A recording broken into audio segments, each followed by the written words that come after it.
play.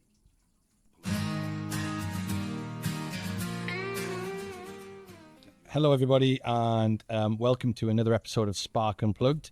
And today we're going to be focusing on exploring the human impact of AI. As we go through the session today, please feel free to put your questions in the comments, and we'll be responding as we go. Got a really interesting episode today. We've got some fantastic panelists. It's a really big topic. And in all honesty, I'm not sure we'll get all the way through with the great panelists that we've got, but we're going to give it the best try. So over the next kind of hour and 20 minutes, we're going to spend a bit of time. We're going to meet the panel. They're going to introduce themselves. We're going to talk about some of the key observations around the kind of human impact of AI. What's in the press? What are we seeing happening? Bit more panel discussion. And then Dave's going to tell us a little bit more about what we're doing in HiveMind to pull together, their assets that we've got in the organization to be able to help people on their human AI journey. So without further ado, what we shall do is we'll move to meeting our panel. So I'll start off and introduce myself. Hi, I'm Craig Wright. I've spent 20 years working on product innovation, strategy, and basically a futurist at big organizations such as Microsoft, Google, Salesforce, and others. Really passionate about where we're going in the world with AI. This is going to be really interesting. And alongside me today, I've got Owen Mills. Owen, would you like to say hello and introduce yourself? Absolutely, yeah. Thank you, Craig. So Owen Mills, Business Development Director for HiveMind Network. So responsible not only for the growth of HiveMind as a business and a network, but also for the growth within our customer base. Done a lot of conversations and having a lot of conversations around AI, so really keen to see what discussions come out of today. And also, just to give you a bit of background, a lot of my background comes from the learning services business. In those markets, I've seen a big adoption around how we actually train people, but not only just in technology and the behavioural skills as well that are associated with technology changes and cultural changes as well. Fantastic. Thank you, Owen. And Jennifer, really pleased to have you join us today as well. Yes, thank you very much for having me. I am dedicated to putting people at the heart of decision making. I'm a top 50 workplace leader of 2024, published author, TEDx and global speaker, and also CEO of my own company, AB Change Consultancy, for 13 years, which is named after my kids. I have child A, Amelia, child B, Blake, and they changed my world. Oh, perfect. Thank you. Really good to have you. And Dave. Dave Clark. I've been in the industry technology for about 30 years now. Feel every one of those years. I started off as a developer, then became a CIO, then did consultancy, then went back to being a CIO when I realized I preferred that to doing consultancy. Then decided to start HiveMind with Lyndon because I think we both realized there was a far better way of doing consultancy. I'm really interested today, and I think I'm here probably more like our audience to listen and learn as much as anything else, because I think it's huge. And you use the term futurologist, I think, or you are a futurologist. Futurist. Yeah, and I think future. That's the spectrum we're in now. We're in the spectrum of wondering what the future is going to look like, because I think it's going to be radically different. So I'm really interested to hear the views of the panel. Perfect. So thank you, everybody. And, when we do these Spark Unplugged discussions, what we normally try and do is start off with a bit of a provocation.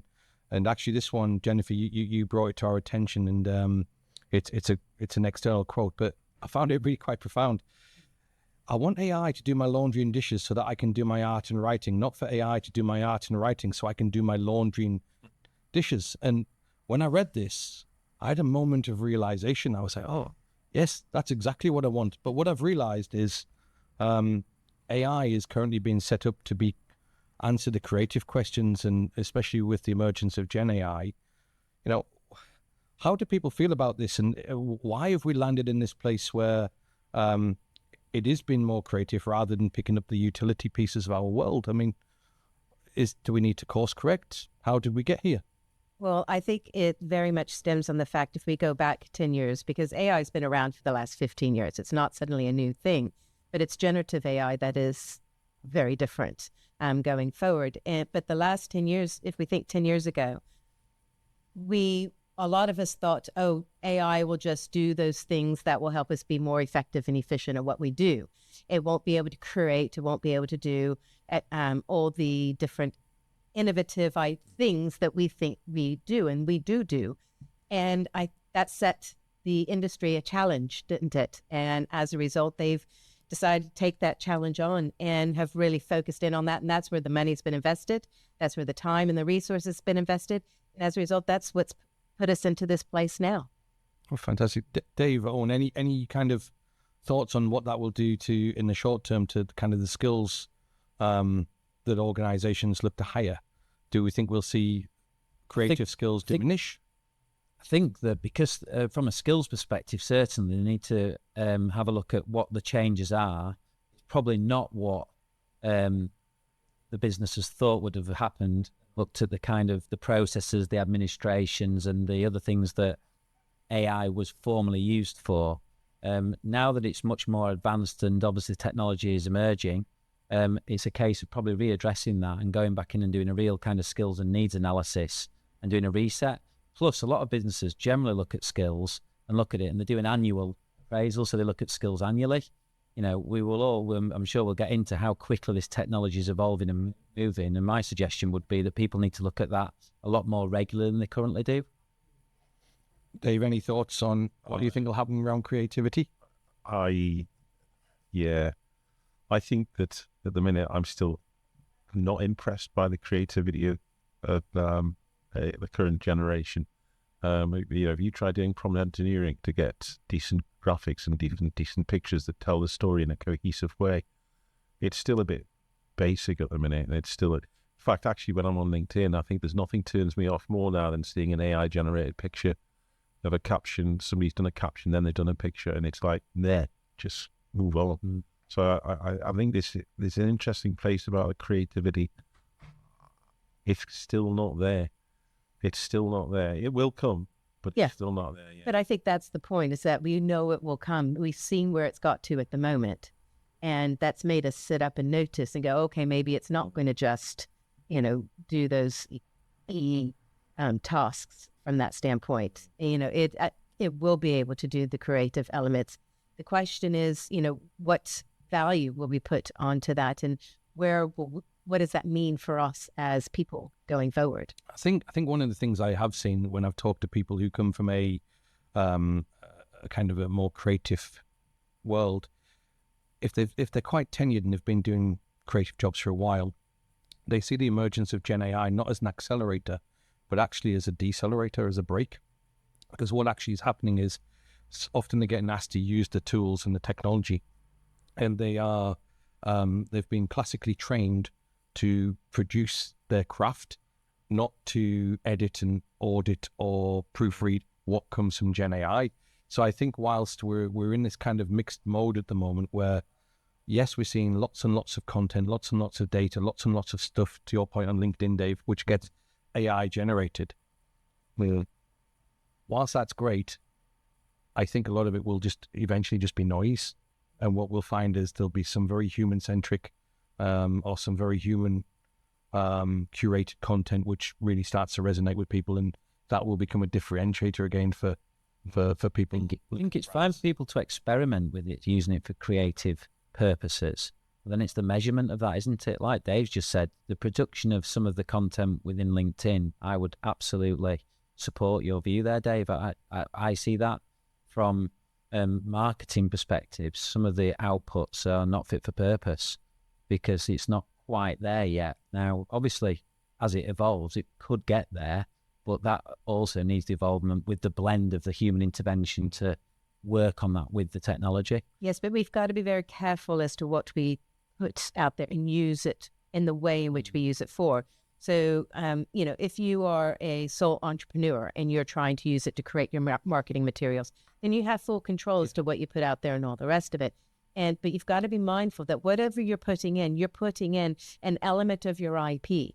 So if you are a organization or a sole entrepreneur, whatever you may be, if you put something out there, then the AI has that to learn from and to amalgamate that with other things that it's learning and finding out. And that's actually in the Ethernet, internet world from that perspective. I think somebody explained it to me once as it can create new combinations of things we haven't thought of, yes, but nothing net new.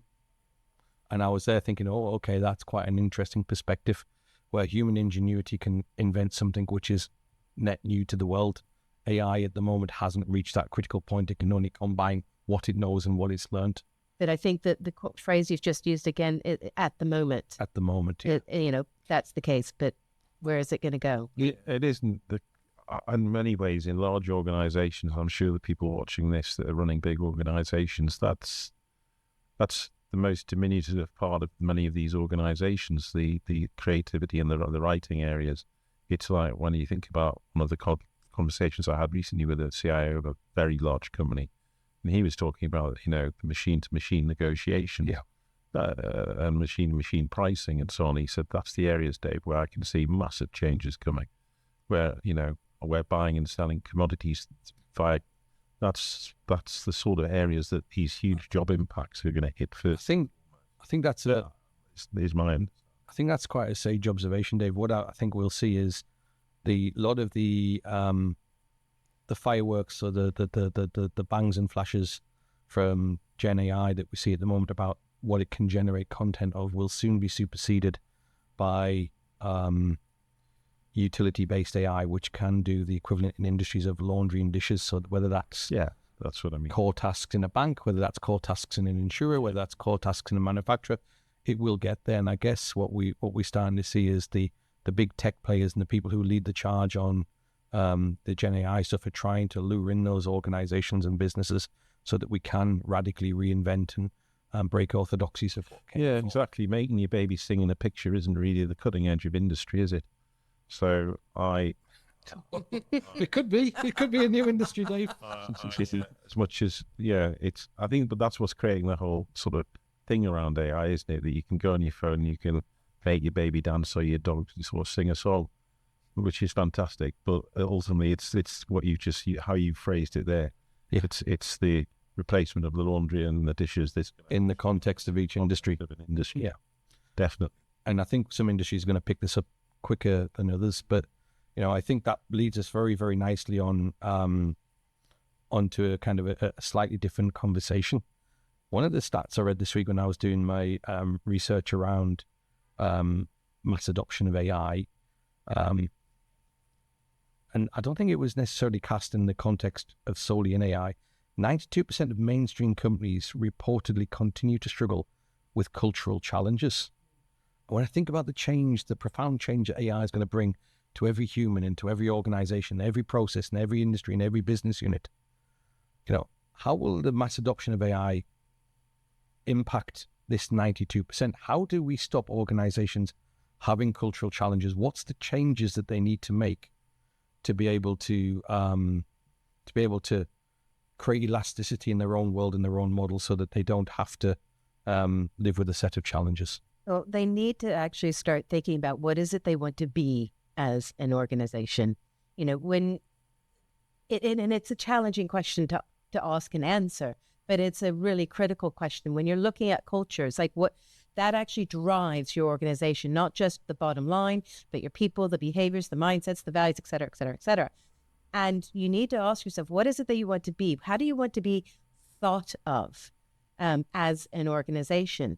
And when you start to unpick that and answer that question, then a lot of these smaller micro questions of hybrid working or universal wage or UN sustainability goals, or how we're actually going to manage all of that, that then starts to become very obvious.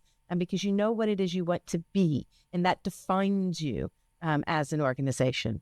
I also think there's a communication piece as well, because a lot of the organizations work in silos, maybe the technology department and somebody else, and say, we're trialing AI for something. Don't communicate it to the business. And what that does is it creates a perception that, are we bringing AI in to take my job, would be a common, thought process that individuals, companies, teams are going through at the moment. So the reality of that is run it as a proper program with some communication, some change management, and make sure that people are aware of what you're trialing it for and what the outcomes potentially looking for and what the efficiencies you're looking for or what the benefits are. Yeah, but I would go further is before you even do that, you need to actually understand what your readiness level is. And And that is something that is really, really key. And there's an enormous amount of assessment that needs to happen at that space. So you need to look at, from a readiness arena, where are you from a technology perspective? Where are you from a people capability? Where are you from a leadership capability? Where are you from an organization systems and processes capability arena? All of that will have an impact. And until you know that, you can't actually start to... I think as well, Jennifer, the interval in which you would need to check in on those things today is much greater than it was pre-COVID. I think what we've actually seen, or what we are seeing, is the metabolic rate that you need to check in on that needs to almost be constant, because if you're not, the world feels very different now than it did in 2021. Yeah. And we've gone through a period of having COVID, we've had lockdown, we've got you've got bigger political divides in nearly all parts of the world than we've seen before. So the very fabric and the thought pattern of the people who are going to be in the workplace coexisting with AI has changed on multiple fronts to a greater degree than possibly 3 or 4 generations, I think, since the Industrial Revolution. Leadership and management has changed massively. You know, from a coaching perspective, think about hybrid working, giving people opportunities to work the hours that do them based on outputs rather than based on hours in particular roles, not right for everybody. But that's a huge piece that needs to be very carefully thought through, which will flow down to the whole culture of the business. Oh, yeah. I mean, we are at a cultural crossroads we've not experienced for nearly 100 years. You know, in 1926, Henry Ford created the production line, and on the back of that, he realized that he had to change the way in which his workforce worked. Yeah. Because at the time, it was 6 to 7 days a week. And as a result of that, he was ending up with a surplus of product he didn't feel he was ever going to be able to ship. And as a result, he decided he needed to change that, and he created then the 5-day work week. And as a result, he was then able to have the right amount of product that he could sell, and so on and so forth. And we're still in that space. And where we're going now, we're in that same spot. We are going to have to think very, very differently, because we will be living our lives very, very differently. How we are in this room right now is not going to be the same in 10 years' time as it is right now. Agreed. I think that when I listen to that, and I think it was like you said, 1926, we get on to 100 years. The concept of the same structures around the relationship we have with work feels crazy. Because if I looked outside in the street here in Manchester, it looks totally different to it did 100 years ago.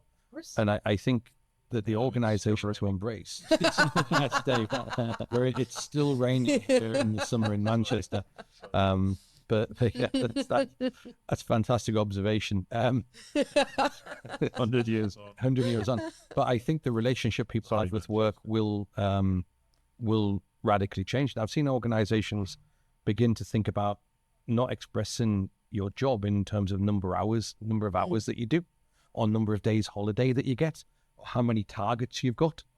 And people then change the nature of the relationship in those experiments with work. So you're almost omnipresent, sometimes for good, sometimes for bad, but you get ebb and flow. So I think this is going to be, if AI is going to mainstream in organizations and take a bit of the load, this is going to be quite an interesting period as the relationship with work and money fundamentally shifts. Yeah, no, definitely. So I think, if we kind of move on from there, related to that is where the money is currently going when it comes to AI initiatives. We saw the old kind of 80-20 split when we did a bit of research on this.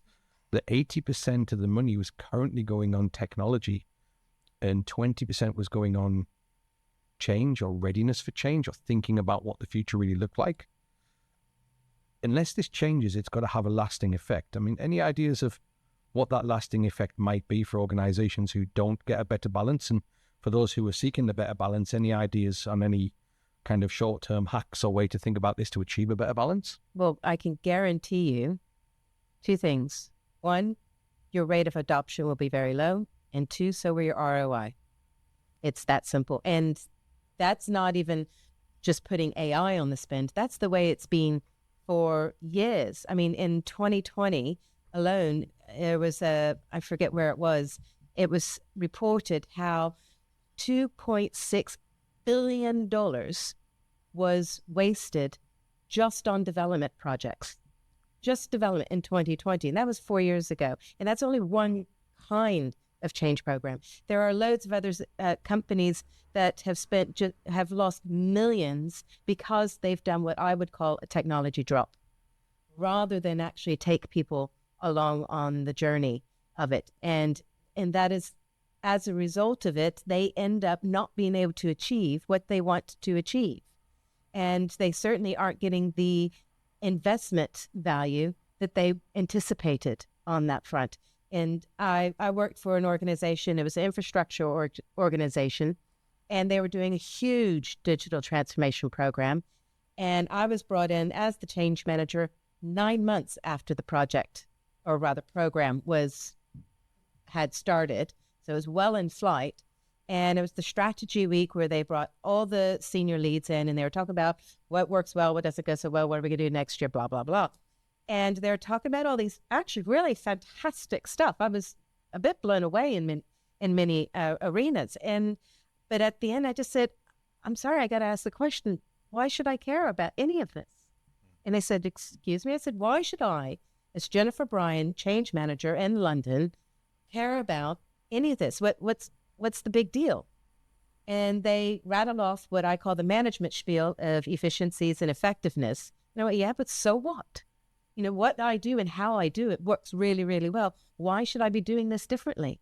And that's when it dawned on them that they needed to actually communicate and take a completely different approach, a people-centric approach, in order to enable this to happen. And so we turned that all around, changed the approach entirely in the next month. And then we had 6 weeks. Within 6 weeks, everybody then suddenly knew, based on that, what they needed to do, why they needed to do it, how they needed to do, and what they needed to galvanize and get everybody else on board. It's an interesting phenomenon because it's something that we used to see quite a lot in design and innovation. The number of organizations who would come up with an idea, technically develop it, and then put some design lipstick on it at the end, rather than design something for the humans that were going to achieve it, was phenomenal. It continues to be today. And they think that if it looks good, it must work good.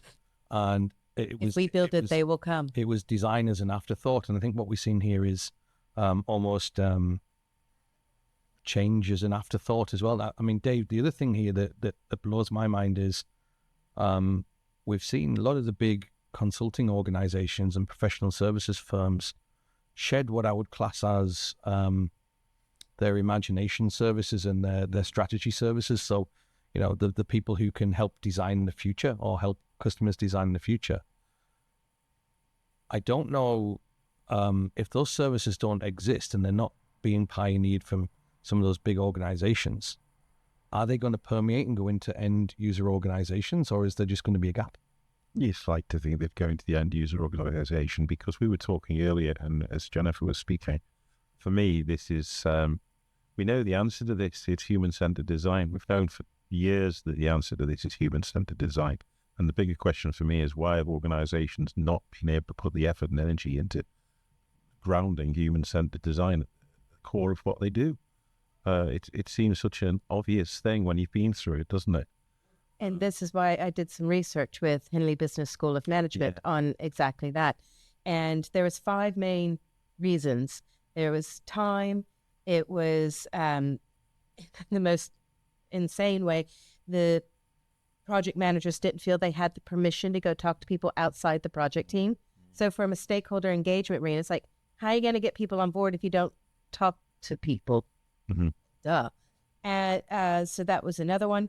There was also the elements of, you know, they're set up to do, you know, people like to do things that they've always done. So it was a bit challenging to do something difficult. So I'll just do what I've always done because that's what I'm used to always doing. And then there was also people coming and going with teams and the fluctuations. But the 5th one, and this is the one that I was surprised by. I didn't anticipate this one because I pretty much knew that it would definitely be these 4. And that was very much around this particular participant. She shared how she was doing a change program, where she was looking to implement a change program. It's going to take 3 years, not unusual time scale. And she was looking to do it in the human-centric way from that standpoint and bring a bit of foresight into it. But the problem was a lot of the milestones or the objectives and the goals were not going to be realized until year 2 or year 3, or some of them not even until year 4 from that standpoint. And yet she's going to be performance managed on an annual basis. And suddenly she's sitting here thinking, well, hang on, if I do it this way, then I'm going to get penalized when it comes to bonuses and performance reviews and pay reviews. I think that's a great hack, the alignment of incentive to execution. Exactly. And which is why we talked about, all this assessment. You've got to look at everything that's going on within the organization. I think the other item there, which really screams out to me, and Dave, I've shared this with you over many a cup of tea and probably many a beer over the years, is the inability for the team to reach out to people beyond the project. And I think what brings me to this is, I've often said I really hate the idea of a transformation project. An organization gets itself to a position where it's in a cul-de-sac, it's got nowhere else to go, build this project which exists on the side, which builds a cottage industry, rather than ready itself for continuous change where change is the norm. And I think working in several of the big techs, what I didn't really get a conscious grasp of, but happened all the time, is change happened. When I was with Microsoft, Satya turned Microsoft from you buy a license to a subscription model. We changed, and it wasn't like there was ever a conscious change program turned up at Building 101 in Redmond. It just seemingly happened throughout the organization. It was in a continuous, constant change. It was, but I would argue that there was several smaller change programs that happened throughout, because suddenly you were rewarded differently. Suddenly your performance reviewed differently. And those systems had to change. And there would have been inbuilt. It's not something where there is this new cottage industry which has arrived on the right-hand side of the chart, and they just talk to themselves, and then all of a sudden one day they roll it out and do it to you. You were unconsciously part of the change. And I think that's a positive. It's part of the culture. It's part of the culture of the business. But going back, I know we don't want to backtrack. I want to take this conversation forward, but it's going back to that cultural alignment, isn't it? That this is where we are. Bear in mind, that is one of the hyperscalers, one of the large technology companies, who's probably driving that 80% of the technology spend, which a lot of people that I've spoke to they don't want to get left behind. The honest answer when you get down into the nitty-gritty is, why are you spending money on trialing these new technologies, quite rapidly, and trying to deploy them and see if they work? We don't want to get left behind. We've heard about disruption. What will it do to our business? So therefore, a lot of the money goes into let's try the technology, let's go and buy it and put it in. It's also sexier. Take it through the program. It's also it's sexier. Working with people is difficult. You're going to be dealing with emotion, and people find that scary at the end of the day. And whereas give me a new phone, I'm going, ooh, what's that? Unless you're my mother-in-law, who goes, oh no, not this again. But no, genuinely, it is sexier. I mean, we've been talking about constant change, or change being constant, since Cotter wrote about it in 1997. This is not a new thing, but what needs to change, what hasn't changed, is our concept of change. So you talked about it being this thing over here on the side that then gets deployed and it gets done to us. That's exactly how change should not be happening. Even as a change manager coming in as a consultant, I should not be coming in and doing it to anybody. I should actually helping people and enabling them 100% so that they are doing it. And that's what I advise my clients. It's like, look, I'm going to go, after 6 months or however long this contract is. I'm gone. I'm out of here. This is your baby. Your people need to actually be doing the change. I think the mindset that probably needs to be removed is the notion that you're ever done. That's it. And they've got to build their own muscles and their own skills to continue evolving and moving forwards. And I think if they can do that, it probably takes more than 20% of the spend, like we've got here on the 80-20, to even achieve that. Because if you're going to set it up once and get it running, this split between the spend feels to me like it should be at worst 60-40 and at best 50-50, because we need to create a platform that people exist in. The split on the split in regards to the spend is because so many people think they can just wing it. Yeah. And they just go, we'll just throw it out there, and then, we'll see what happens and all the rest of it. And as a result, the reason why I more often get called is when, pardon my French, the shit hits the fan, or they go, oh, we need to get a whole bunch of comms out. We better get a change person in.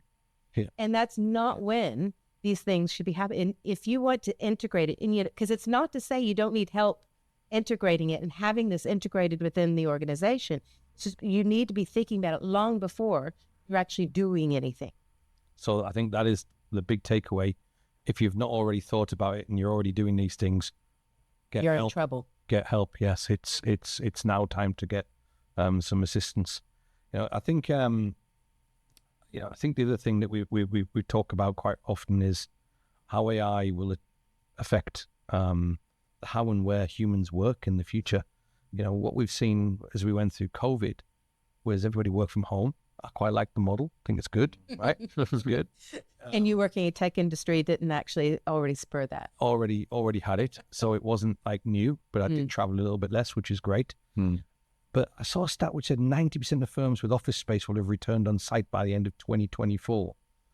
And I thought about this and I thought, holy cow, that's like going backwards. The M4 is getting busier, the M25 is getting busier. I'm sure the M60, M62 is getting busier, right? And as we become more automated and more intelligent and work with more intelligence, how are we going to see the how and where we work change? Well, first of all, I would challenge that stat because it's not saying that that's all the time. Yeah. So, how much is the return on site? Is it 2 days? Is it 1 day? 3 day? Whatever. But hybrid working is an operating model.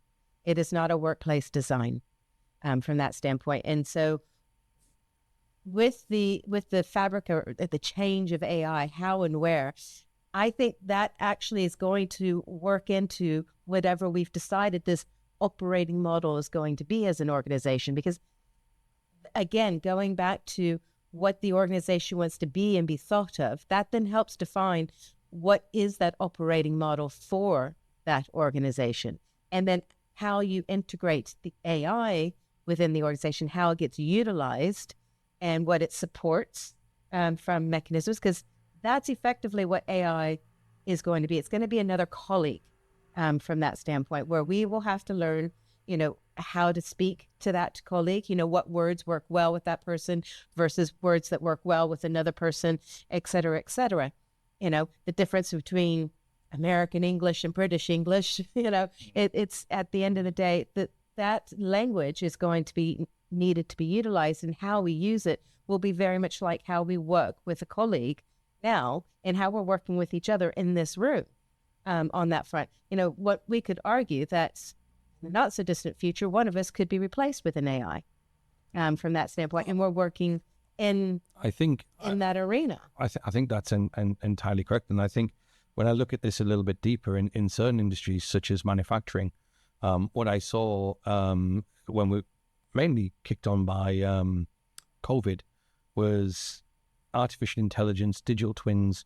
They were used to break the linkage between the physical location of a resource and the outcome of a task. So if you were a manufacturer, you had to find ways of having control over production sites during COVID as the world kept going without having people physically in a workplace. And I think artificial intelligence allowed people to get new views of data, new inputs, new decision-making models remotely and in new places, so they could sit there and keep, mayonnaise factories going or toilet roll factories. And it was a very different model that we saw emerge. And I think what we'll start to see with the how and the where, I agree it's an operating model, is AI will break down the barriers such as language, such as geographic location, and it will democratize skills into kind of a global set. So it will, but I think it will also democratize and make the workforce even that much more diverse, because it was during the pandemic, and I don't think it was here. I think it was somewhere in China where they operated a restaurant during the pandemic with all of the wait staff being robots that were then controlled by people who were actually disabled at home and couldn't leave their house. Yet they were suddenly able to be interactive and sociable and all the rest of it, because they were being represented as this robot in the social space. Another good example of that was the UK-based insurance company that when we returned back into the workplace, had quite a lot of return-to-work parents. And the return-to-work parents worked in the customer service section. And then we've all chatted to the bot. It's only available from 8 till 9 o'clock because 8 till 9 o'clock is the busiest time on the motorway. And actually, it's also the busiest time for doing the school run. So they utilised one of the tools, which is the chatbot, going back to very early form, but much more advanced now form of AI, that was therefore enhancing that person's experience and culture of the workplace by saying, well, my employer's really good because they give me flexible working hours. Yeah. You understand it's difficult for me to actually get from, A to B at a certain time. That's when everyone else is traveling. So we've utilised the tool to make it, a positive engagement, both from the business, maybe not as a positive for the end user. I mean, that's a whole different conversation to go down. Well, it's utilising a tool to make the workplace a better place. I think the experience that we get from it is, I'm thinking about experiences I've had in recent times. I've had one really bad one with an airline with a chatbot, and it was obvious it was a chatbot. And then I had a really good one the other day with a financial institute. I didn't realize that I'd gone from chatbot to human to chatbot to answer my query and get it answered in one go. If I'd looked at it from an experience perspective, it was kind of very much streamlined. But I think this will give us the chance to genuinely change how and where we will turn up for work. And I think as talent emerges into the AI infused world, they will make employment decisions and career decisions based on where they can have their human aspirations as individuals best fulfilled. So, Absolutely. all the graduates moving to one particular city to live in very high, expensive accommodation might not be a thing, hopefully, in 10 years' time, which it's still it's returning to that model at the moment in the UK, I think, which is quite a shame. But if we kind of dig a little bit deeper on this, and there's a term that kept coming up when I looked at the sentiment of lots of the articles that I read, and the term was getting AI ready. And nobody actually took the time in their research or their analysis to actually say what this meant and actually what it meant from a human and a change perspective. So I thought, what a great challenge. I've got Dave, I've got Jennifer, and I've got Owen. I'm going to ask them, what do they think getting AI ready really means? What are the building blocks, especially from a human and a change perspective? Well, there's two different elements of that. And that is, there is the AI readiness element, and that's where you need a load of assessment that we've talked about beforehand in all those different areas. And then there's the AI enablement side of things, and that's where you've got the training and the comms and the change networks and your AI governance body, and et cetera, et cetera. And the thing is, when we talk about getting AI ready, it's about, are we talking about that readiness bit, which I would argue that's what it should be about, or is it actually about the enablement element? And you can't have one without the other. You have to go through the readiness assessment first. You need to know where your organization sits. What is it? Are your leaders ready for this? Are they capable to deal with all of it that's going on? Are your teams, are your processes, are your systems, is your tech, all of that? And you may end up with answers to the questions that you don't like. But at least then you know what you need to do to be ready to then go to a deployment of AI. And I think that the challenge is so many people are just diving into the deployment and not doing the readiness. It comes back to the 80-20, I think, that technology and the 80 goes on things like data. And what that really means is it doesn't even go on strategy or readiness around data. It goes on doing something with data, or it goes on building something. And I kind of have a feeling at the moment that there is and Dave, I think you called it smoke and mirrors once before, around how knowledgeable people really are around AI. I think that a lot of organizations would say that they're ready when they haven't really got that much awareness of what it would really take to be successful as an AI enabled organization. And that's from a leadership team perspective and from the ability to promulgate down what they really want from that purpose, from the purpose. It's from the ground up, and it's just a common education goal. I think this technology is not going away. This technology is becoming more apparent in most people's everyday lives, and therefore we've got a whole education piece to do around what is it, what does it do, what does the terminology stand for. So there's a lot of people going and talking about AI, using AI, trying AI. Well, does everybody understand what it can do or what the basics of it is? So I think there's an education piece to do there, but I completely agree with your sentiment, Jenny. There's two parts to that. And then we've already discussed the 80-20 split. Everybody's diving into the technology without understanding or having a bit of a reset moment to say, let's just assess where we should maybe experiment with this first to see what the outcome will be. I think I agree with you, but I would say you need to, before you can ask, what is it, what could we do with it? You need to understand, first of all, where are you at? Yes. With it, how are you, how's your what's the capability around the organization's mechanisms from that? Because if you're just diving into it, Yeah. I really hope you've got a fantastic legal team ready and willing, and you've got a phenomenal retainer. Yeah. Because you're going to need it.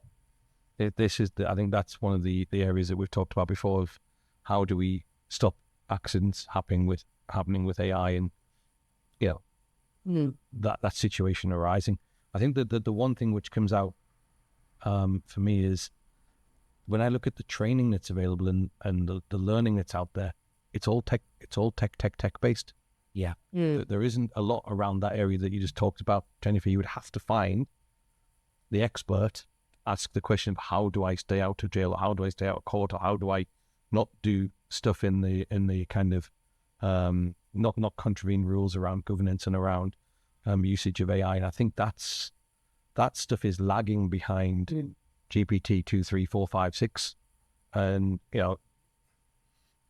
eventually it will get cracked, because what we saw a few weeks back was a paper firm or an article by the New York Times which suggested that organizations like McKinsey are getting 60% of revenues from Gen AI implementation. Now, whether that's factually correct or not is up for debate. It's a published piece of insight. But what you would think is the supporting services that wrap around that Gen AI usage are going to help people in those other areas and other spaces pretty quickly. So I think that's really interesting around how we get AI ready. And I think unpacking that is going to be something which continues to evolve. The next kind of topic that I'd like to introduce, or the next topical thing that I've seen a lot in the press recently, and I've used a quote here from Satya Nadella, and he is around jobs in the labor market. Satya recently stated that AI will displace jobs. It's interesting that he called his product Copilot, but he suggests obviously in a few years there's going to be no pilot, and it's going to replace quite a few jobs. The IMF, so the International Monetary Funds, also warned 40% of jobs could be affected by AI. This has a kind of seismic human impact, right? Is that where we are? What do we think will happen? How do we think this will shape out? Well, I think, first of all, yes, this will get rid of a lot of jobs. It already has. It's already done it.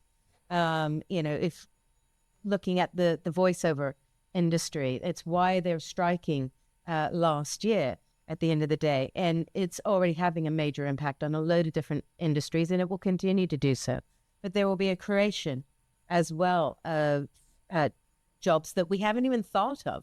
We don't even know exist yet going forward. What we don't know is the ratio, the difference between that. But the other added element into all of that, and doesn't really, I think, get discussed much, is that in the Western world, we are not producing as many children, babies, as the baby boomers did. So there will be fewer people actually needing or wanting or work going forward, because there will be fewer people in the Western world in that level. Can I challenge that a little bit? Because I did a number of sessions with senior leadership teams over the last few years where I was asked a question by boards quite regularly: where will jobs disappear? And I think I went off and I did some research with the inside parts of those organizations, and I asked them what these new jobs were, and they all said the same: we don't know what they are yet, but we're sure they'll come. And I looked at it with a bit of skepticism, because when I combined that with the fact that where they told me the majority of jobs would get cut in organizations, it made me think that we're going to have some huge gaps in career ladders, in society, and the very relationship we have with work is going to change. So, for example, rather than, if we think about, normally we'd represent work or the corporate hierarchy as a pyramid, and what we would expect AI, if we go back to the initial quote that we used about the washing and the ironing, everybody expects the jobs at the bottom to go first. It's like natural trickle down kind of thought process that humans have. And I think what we started to see in nearly every industry, it was the jobs in the middle. And the jobs in the middle, if you're here in the UK, they're probably the ones which are going to contribute the most to the gross domestic product of the UK and the economy here in the UK. If they're gone, these new jobs that come are going to have to be better to make the situation overall better. Otherwise, we've got a bit of a challenge. I think this is going to be a government issue. I think it's going to be a government universal wage issue. I understand Jennifer's point about how many are going to be created. If I was a betting man, I'd bet there's going to be less created than there are lost. Yeah, every time. And then we're going to start to go. It's the thing where people say, well, when everything automated and AI and robotics, how do you pay for the things and the produce that they create? And so I'm probably quite I don't know whether pessimist's the right word, because in a society where I'm free to do the things I want to do, and it's a wonderful utopian Star Trek world rather than a sort of Blade Runner world. I believe I'm more Star Wars, Star Trek than Blade Runner. But only if this government change is made in a governmental level, that work suddenly stops being seen as the answer to all our problems. I still get frustrated in regards to political views when you hear people talking about jobs and creating jobs and wealth and so on. It's not going to carry on the same, in my view, as it is now.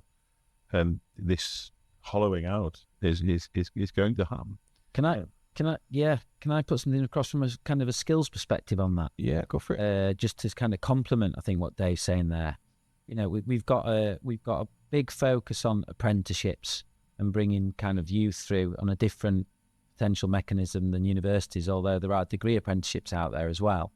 We have got a technical skills gap globally, which is getting bigger and bigger. And we've got a technology area here which is forecasted to get bigger and bigger.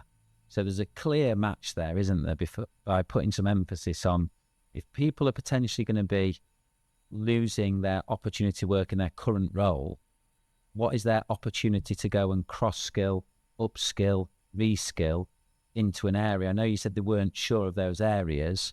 If I was a betting person, I would definitely bet that AI is going to feature in some of those roles, or at least the awareness of it. So I was just putting that across, that whilst there will be 40% of jobs will be affected, and we think that jobs are going to go, there will be new jobs created. And therefore, there needs to be some forward planning emphasis put around educating some people who want to have that opportunity to go and work into that different area. Yeah, I mean, skill set. it's it won't be for everyone, but it will be for some of those people. Yeah, completely. The value of horizontal development has hugely diminished for some reason. I don't know why, over the last 15 years within work, I would argue.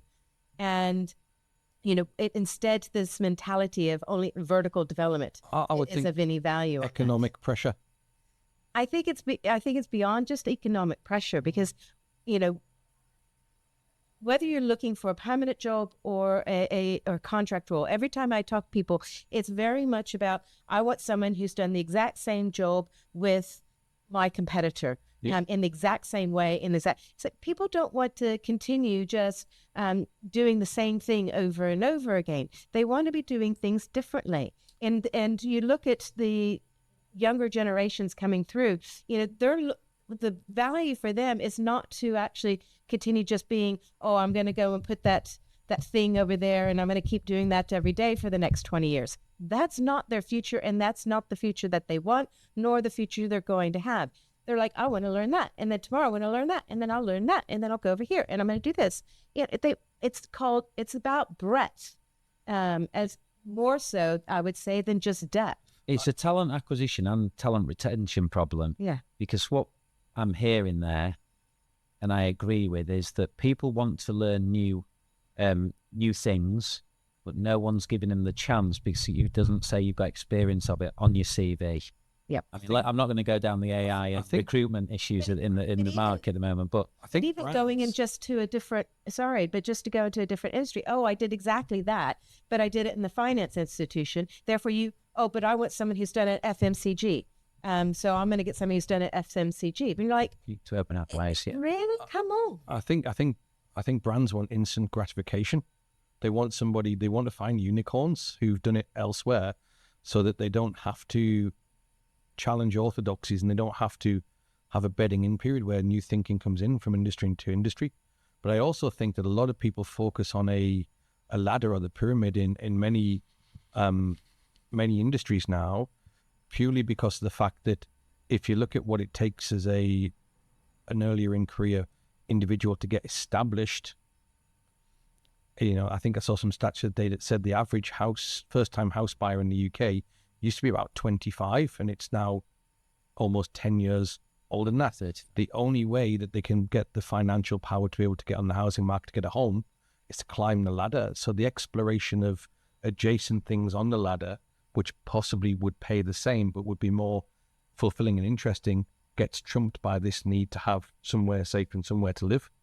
And I think that is a really interesting concept, because once these jobs in the middle start to disappear, there'll be less places for these folks to go. These new roles will need to be beyond what the old roles were.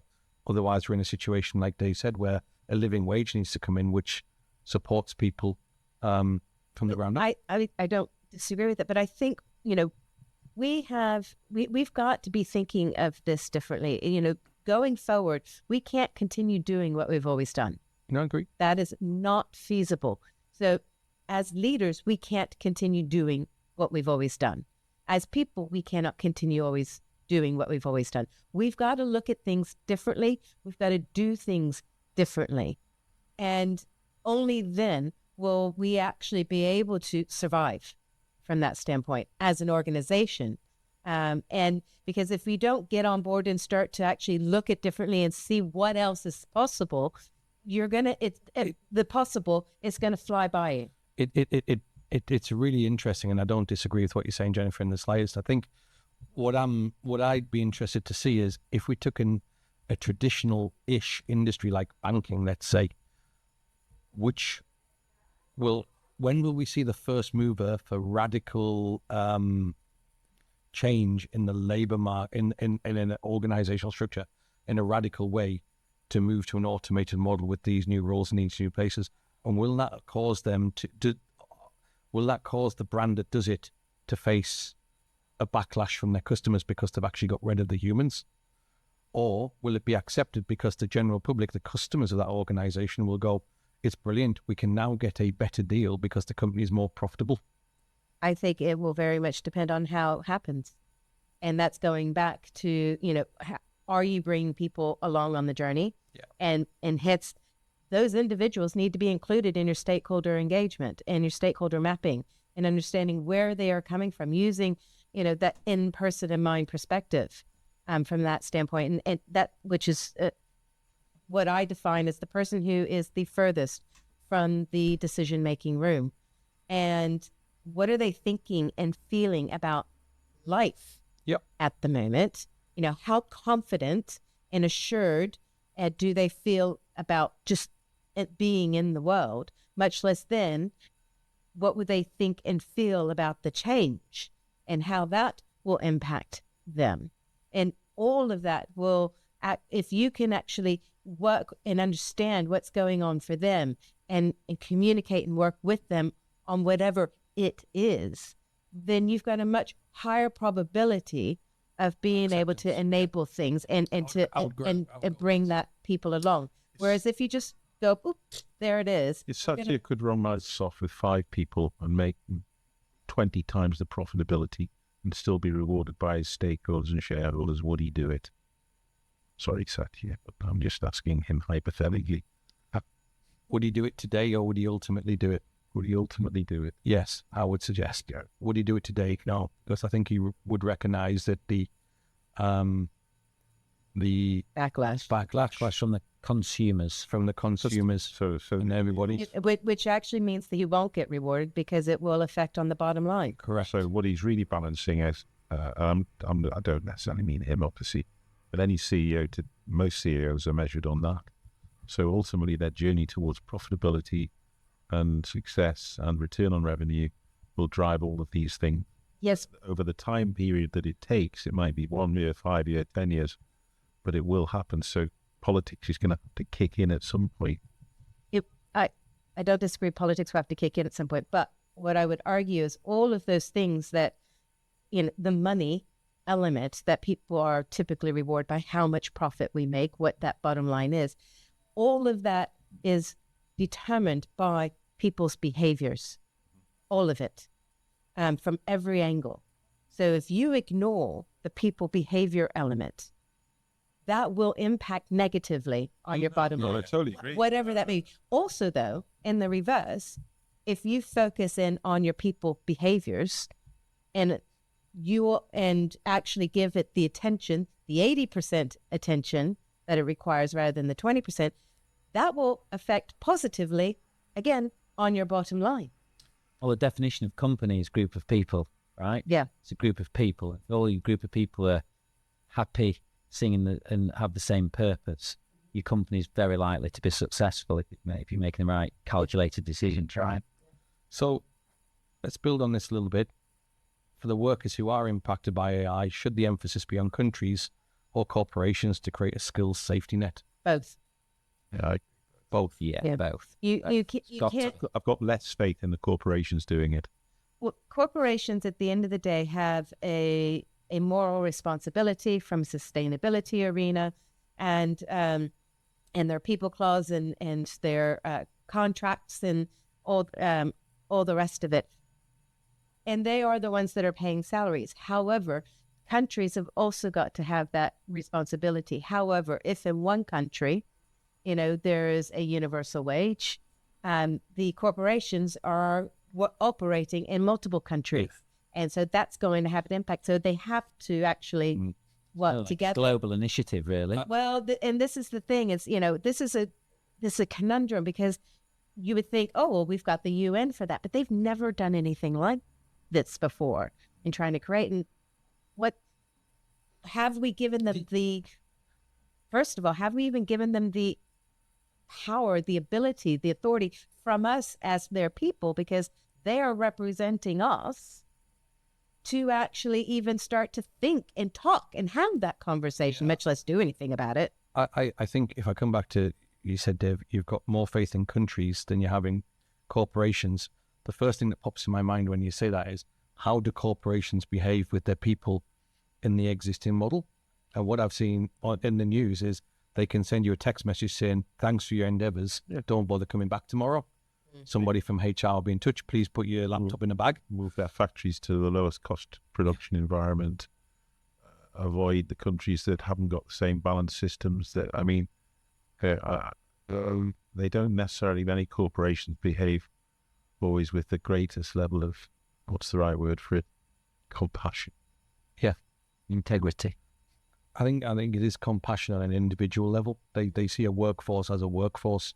It's an asset that they can maneuver and manipulate as they see fit to make money in most instances, because most of them report back to the street, and that's how they're judged. I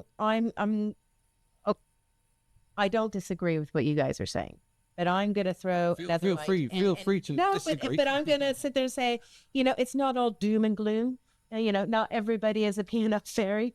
It's at the end of the day, it's in or Nestle or whatever it may be from that standpoint. Some organizations do operate in an ethical and with integrity and all the rest. Yeah. Do all of them? No. Do they actually, as you, to your point earlier, really are driven by the bottom line? Yes, of course they are. But there are loads of examples out there that prove you focus in on your people, it will have a positive impact on your bottom line. Microsoft is one of them, and it's well documented all across Google. They are always behind Apple, and they were struggling to from a financial arena prior to 2016.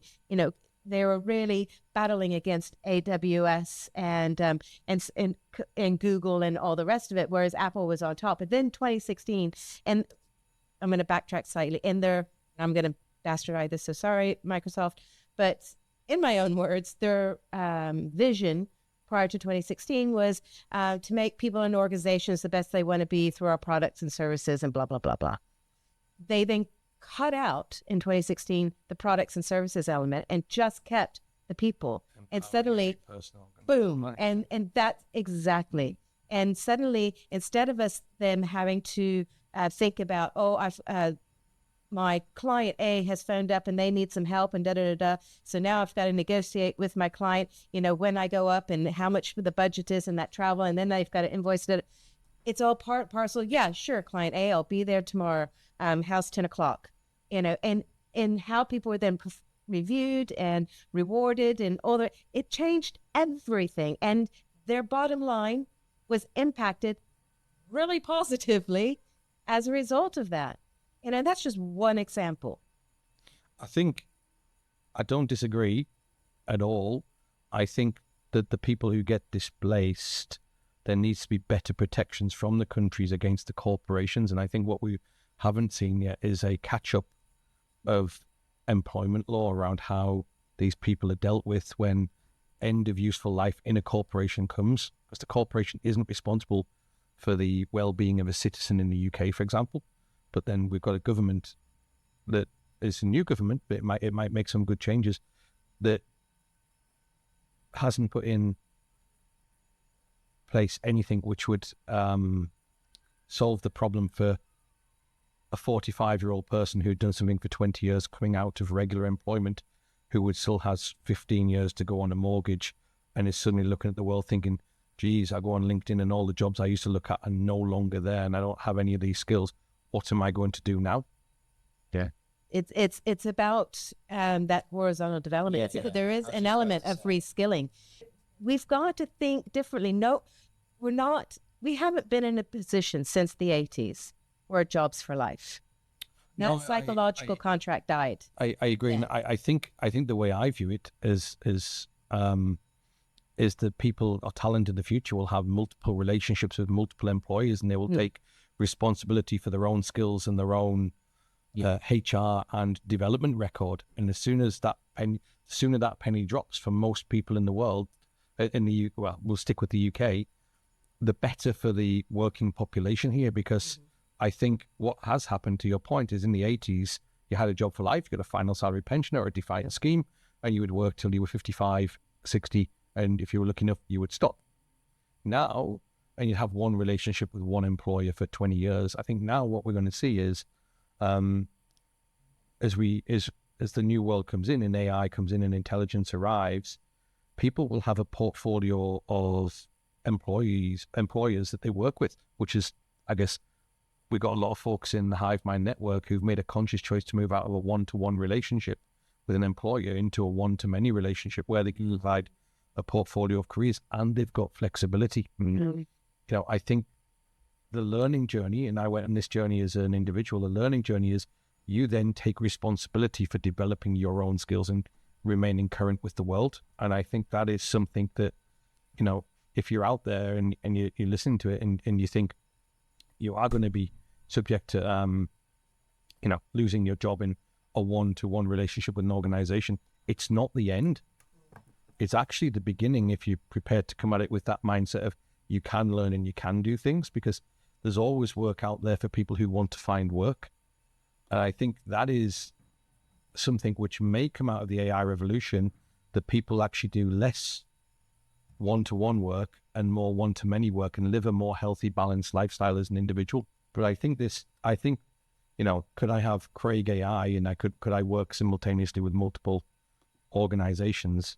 Yes, I probably could. And I think that, and yeah, I do. And I think that's a healthier way of thinking about work. But it's going to take 1 or 2 generations to come to the fore. And on the skills piece, Craig, there's a lot more education out there now, sources of education to go and learn new skills, especially in AI. So actually spoke to a client looking at enhancing their AI skills probably about 4 or 5 weeks ago now, who had actually gone through the internet. Whilst the vendors obviously provide a lot of AI certification training, it's actually now free to consume, as well as the training providers who are licensed to sell that. There is actually a plethora of information out there on the internet that you can go and educate yourself about that. We've shared lists before, I think, in our first Spark Unplugged of courses which are available. Yeah. And we'll make sure they get shared again as soon as possible. I think, the final, or one of the final questions that I had that I think we've touched on, right? We touched on the fact that AI will have an human effect on traditional career ladders. We've heard a little bit of it, but if you are going to prepare for this new world where you might have multiple relationships, you might be working in AI, what type of skills to have that horizontal dexterity that you talk about? What are the skills that people need to build? I mean, well, it is critical, absolutely critical. People have really good emotional intelligence skills, and they need to be actually building those skills on a regular basis. A lot of people do Sudoku to keep their brain active.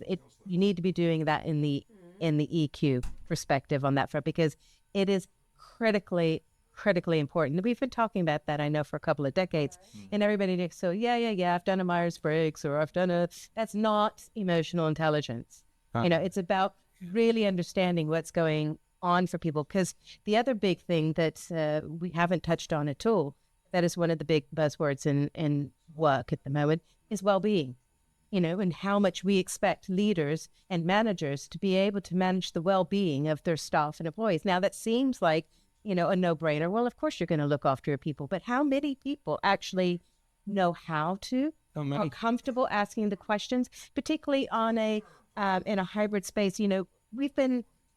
Some of us, we don't even manage teams all in one location. I'm not talking about, just in London or in the same office. I'm talking about across the globe, and how comfortable people say, are you okay? Is everything all right? You just look like you might be upset or something. I think the development of human managers or human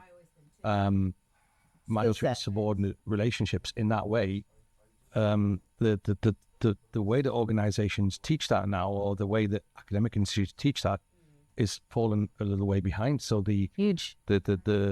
some of the leaders that get to, if we stick in almost any industry, the people who seem to get promoted to management are the ones who are best as individual contributors, and they're possibly not the best ones to actually be managers of people. And they go into those roles. And I would suggest, if we took to the internet and looked at it, most of those first-time managers are not very good at managing the well-being and the emotional state of their people. And the delivery of most organisations to first-line managers programs is to do it via e-learning or digitally, which, in my opinion, is not as effective as getting people back face-to-face. Done on double speed. In a workshop. Yeah. So I think there's two aspects to the question. I think that's one from a behavioural perspective. We talk about emotional intelligence. We talk about leadership and management. Coaching. I think and coaching and mentoring is all crucial in the current modern workplace. The other side is obviously the technical piece as well, and understanding, even an awareness of the technical products that are now people are just expected to use. Yeah, from that be office applications, from that be AI, that be cyber awareness, security awareness. There's two aspects to that, and I think we've got to just get the balance right. Because I was working for another organization, and we did a digital capability assessment. And when we were going out and doing various different focus groups to really get an understanding of what the actual capability is in the technology space, how comfortable are people with the different systems that they had going on, really kind of unsurprisingly, the young generations were really au fait with it all. They were really quite good at most of it, whereas your senior leaders didn't know hardly anything.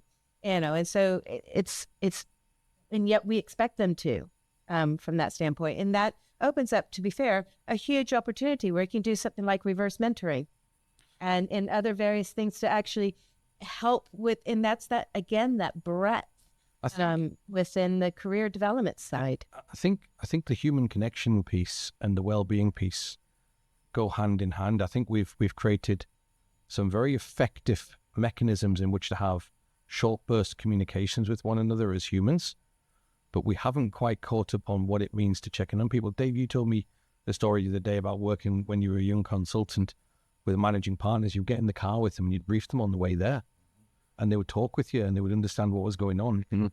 If I think about that dialogue and that interaction, they would probably pick up on nuances and cues on the way that you were looking, the way that you were feeling, the tone you were using. Mm-hmm. When that journey is replaced with a Teams message, mm-hmm. they can't tell whether you're worried. Yeah, that's very true. Actually, never thought about that. And I think that those human connection moments and that well-being piece requires constant evolution in every organization and real focus, because teams start to get together to do collaborative exercises as we moved into remote working. But I don't know if anybody has really cracked the nut of how do I keep a healthy, happy, engaged team on all fronts, because the professional leadership element has gone. And like I said, I come back to it, I used to see in big tech, the best developers became managers. The best managers probably left the organization. Well, that it's all around, that miscommunication. It's the same thing you talk about, Teams message. You then send an email. How many times have we sent an email to somebody? And I'm sure, I know I've done it. And I'm sure everybody's done it. And, in your head, you've said it one way and in one thing and so forth. And and then you get this response. You're like, oh, I didn't expect this. Crap, I didn't. That was not what I. The tone in your mind is the tone when you even read it the next day. Exactly. And I think we get it's too automatic for us to always go to the verbal. However, I would say also that is quite generational as well. I mean, the younger generation actually are quite terrified, and this has been documented a number of times, and I've spoken to my kids about it. They're like, what, phone somebody? I mean, actually phone and talk to them. They phone each other, they chat with each other constantly by doing this the whole time on that front. The concept of actually phoning and speaking to somebody, they'll be good. And my kids are quite good at talking to people when you put them in a room. But they're going to phone you. They won't even phone the pizza shop. They just log on. You just log on and order it online. Exactly. It's emotionless. It's faceless. It's easy. I found myself on this panel thinking, actually, I wish there'd been a 20-year-old here, because I'd like to have heard their views on some of this stuff. Yeah, I think that's something we should gather. I'd like to have some perspectives of people who are at the start of their career, not toward the end, or end in my case. As I say, towards the end, I don't know what you're talking about. Hopefully this today wasn't the end, Dave. If you're saying that to me, that's a worrying thing, as soon as I work for you. So I'm guessing, just kind of being conscious of time, it's been action-packed, it's been everywhere. I think there's so much we could talk about on this. Such a big topic. Big topic. There is no right answer. There is no wrong answer. There's just new questions. I'm going to start with you, Jennifer. If you were, what 3 pieces of advice would you give organizations about AI and change? And I'm going to come to you, Dave and Owen, to kind of expand on this and give your thoughts as well. Right. Well, first of all, you need to decide what it is you want to be as an organization and how you want to be thought of. That is first and foremost. If you don't know the answer to that question, I'm wondering, why are you trying to answer a whole bunch of others? You need to really understand that. 2, you need to be deliberate in your decision making. being wishy-washy and all over the place. And, oh, well, we might do a little bit of this and we could kind of do a little bit of that. Deliberate, very definitive and deliberate in your decision-making. And two, don't try to do it on your own. Build a strong network around you of peers, of colleagues, getting different perspectives from different areas from that standpoint. Have some people who are completely out of your industry and out of maybe even the world of work. Get a painter and say, what do you think about this? Get a poet, and as well as your comms and marketing person and et cetera, get some different perspectives and build a network around you to actually enable the change. I think those are really interesting insights. I had a short gap once between jobs, and what I decided to do was go and do some give back work. So I joined a couple of local community groups which chopped down invasive species of trees.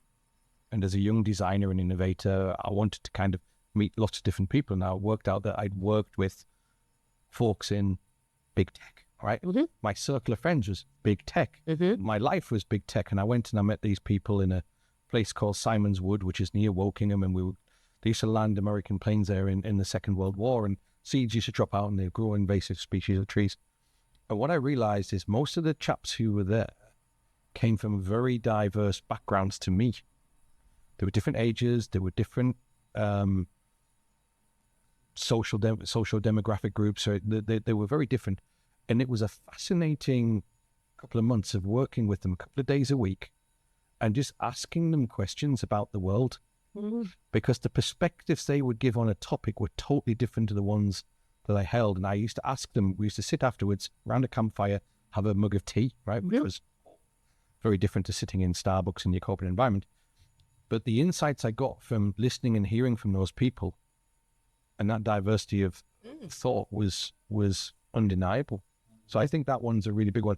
Build a strong network, get diverse perspective. Owen, what would you add to the kind of three that Jennifer's given? Yeah, so again, strongly believe in the network piece. And to build on that, I would absolutely encourage people around the education. I think if you're going to go and put new technologies in, you need to educate your people, not only on the technology capability, but why you're doing it and what the business purpose is. I mean, what I've heard today is all around that communication piece and ensuring that people know what journey you're on. And if you know what journey you're on, therefore, what's the common goal? What's the common objective? What might that look like for you in the 1 year, 3 years, 5 years plan? Awesome. Dave? Well, I'm not going to do three. You can do as many as you wish. I was just going to do one, which is, and we touched upon it earlier, Jennifer, just do human-centered design, do it properly, because that incorporates technology change and design.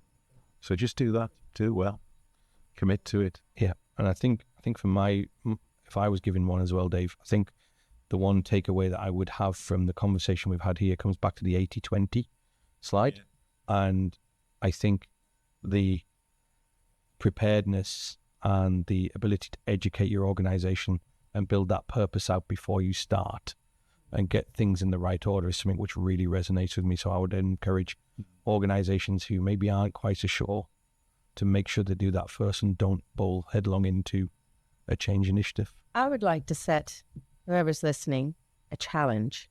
Go for it. So we've talked a lot about the 80-20. What I'd like to say is who and by how much can change that dial so that instead of it being 80-20, it's more 60-40 or 50-50. 50-50 is the optimum, I think. So that's my challenge. Who and by how much can change that dial? I think it's a good challenge. I'd be interested to see what people's thoughts are. I'd love to see it. So I guess that brings us along to how HiveMind kind of curating assets to drive customer success across AI and change. I think there's probably we've got great examples of it today. We're building a fantastic ecosystem. We're building out services and products to educate boards on and teams on AI, surface use cases, and we're bringing in fantastic people like Jennifer and others and Owen into the network and into customers to be able to drive drive their agenda forward. It's our three core domains, isn't it? The answer really, when we sort of regrouped HiveMind into its new core domains that we draw experiences from, we'd said there was a design domain, change domain, and a technology domain. And those three form the Venn diagram. And sort of sitting in the middle of the Venn diagram is the ability to change your organization through design, tech, and change. It genuinely isn't rocket science, but that's how we're organizing ourselves, whilst also working out how to turn them into consumable products and services as well, I guess, Craig. And then actually cutting through all of the smoke and mirrors and bullshit to find really good people. Because at the minute, there's just sort of so many people rebadging themselves and respraying themselves. And it's really important to try and cut through and find the really good people. I think that's and, you know, thank goodness we are. Yep, I agree. So I think on that, I'm going to say thank you, Dave. Thank you, Jennifer. Thank you, Owen. I think it was a fascinating conversation.